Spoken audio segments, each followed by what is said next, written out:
ৰাজহুৱা কৰাটো উচিত নহয়। কাৰণ কিয় এইবোৰ মিছা কথা।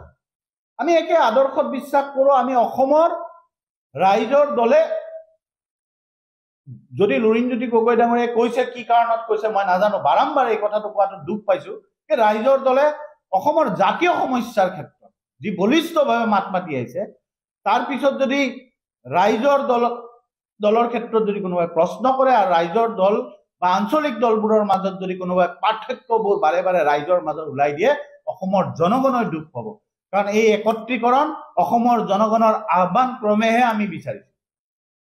এইখিনি সেইকাৰণেই পুনৰবাৰ আহ্বান জনাইছো, এই নেতিবাচক কথাবোৰ আমি পৰিহাৰ কৰিব লাগে।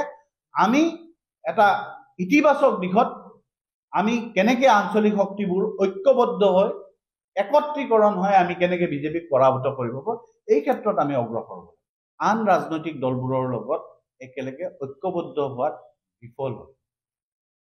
যোৱা লোকসভা নিৰ্বাচনত আপোনালোকে দেখিছে যে কাৰ্বি আংলঙত অল পাৰ্টি হিলছ কনফাৰেন্সৰ জন ইণ্টিকাথাৰ ডাঙৰীয়া, আমি কৈছিলোঁ, আমাৰ দলৰ সভাপতি অখিল গগৈ ডাঙৰীয়াও কৈছিল যে জন ইণ্টিকাথাৰক ছিটটো এৰি দিব লাগে, কিন্তু কংগ্ৰেছে ছিটটো এৰি নিদিলে। সেইকাৰণে অলপ ভোটত জন ইণ্টিকাথাৰ ডাঙৰীয়া পৰাভূত। অতি দুৰ্ভাগ্যৰ বিষয় যে এই ভুলবোৰৰ পৰা বাৰম্বাৰ এই ভুলবোৰ আকৌ আমি উপনিৰ্বাচনত আমি ঐক্যবদ্ধ হোৱাত বিফল হ'লোঁ। আৰু সেইকাৰণে এই বাৰম্বাৰ ভুলবোৰৰ পৰা আমি শিকিব লাগিব আৰু আগন্তুক দিনত আমি ঐক্যবদ্ধভাৱে 2026 নিৰ্বাচনত অৱতীৰ্ণ হ'ব। এইখিনিয়ে আমাৰ আহ্বান। আৰু এটা শক্তিশালী বিৰোধী ঐক্য আৰু বাস্তৱধৰ্মী অসমৰ জনগণই কি বিচাৰিছে, অসমৰ জনগণই কিয় পৰিত্ৰাণ বিচাৰিছে, এই বিজেপিৰ অপশাসনৰ কাৰণে এই অৰ্থনৈতিক সামাজিক এই সকলো ক্ষেত্ৰত যি সংঘাত সৃষ্টি কৰিছে, জনগোষ্ঠীৰ বিভিন্ন ধৰ্মাৱলম্বী লোকৰ মাজত যি সংঘাত সৃষ্টি কৰি তেওঁলোকে অসমত এটা বিভীষিকাময় পৰিৱেশ সৃষ্টি কৰিছে, অৰাজকতাৰ সৃষ্টি, যে অৰাজকতাৰ পৰিৱেশ সৃষ্টি কৰাৰ ফলত অসমৰ জনগণই যি পৰিত্ৰাণ বিচাৰি কেনে যি বিৰোধী ঐক্যবদ্ধ হোৱাৰ আহ্বান জনাইছে, সকলোৱে আহ্বান জনাইছে। আৰু সেই আহ্বানক আচলতে সঁচা অৰ্থত সুস্থ মানসিকতাৰে সঁহাৰি সকলো ৰাজনৈতিক দলে দিব লাগিব। আৰু সকলো ৰাজনৈতিক দলৰ ইয়াৰ ক্ষেত্ৰত কিন্তু কৰণীয় আছে।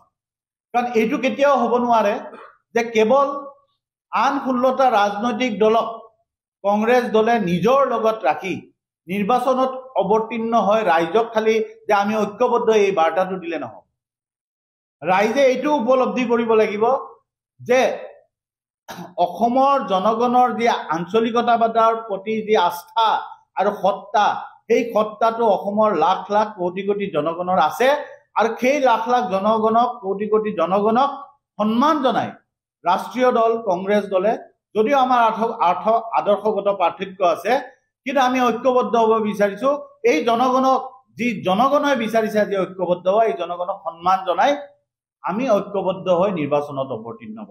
সেইকাৰণে কংগ্ৰেছ দলে এনেকুৱা ধৰণৰ হতকাৰী সিদ্ধান্ত, নিজাববীয়াকৈ যি সিদ্ধান্ত, আজি এই সিদ্ধান্ত মঞ্চত হ'ব লাগিছিল।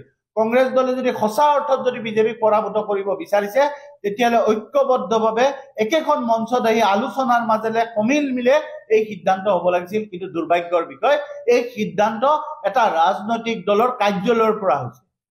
কালিলৈকে অহাকালি ৰাইজৰ দলে কেতিয়াও নিজাববীয়াকৈ ৰাইজৰ দলৰ কাৰ্যালয়ত সিদ্ধান্ত ল'ব নোৱাৰে যে ৰাইজৰ দলে অকলে 100খন আসনত নিৰ্বাচনত অৱতীৰ্ণ